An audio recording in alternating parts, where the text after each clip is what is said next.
Tony dah sampai dekat Letter Station 18. Tadi Tony pergi dekat Station 18. Sana Tony pergi dekat Habib, ada pergi dekat kedai emas Sakinah kan. Tony beli banyak gila emas tau. Untuk follower Tony, untuk yang mana datang dekat Letter Station 18 untuk membeli perfume Yaya ataupun dah follow Tony, hampa layak untuk dapat ini.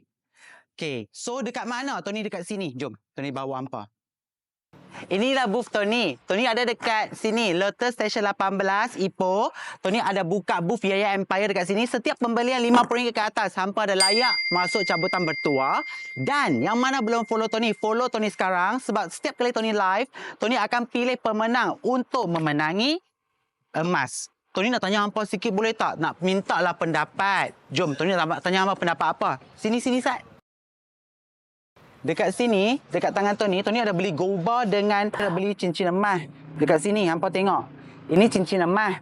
Lepas tu, Tony ada beli gold bar. Sajalah Tony nak tanya pendapat hampa. So, setiap kali Tony beli, Tony baru tahulah apa yang hampa nak. Hampa lebih suka gold bar ke cincin emas ataupun rantai tangan? Tolong komen dekat bawah.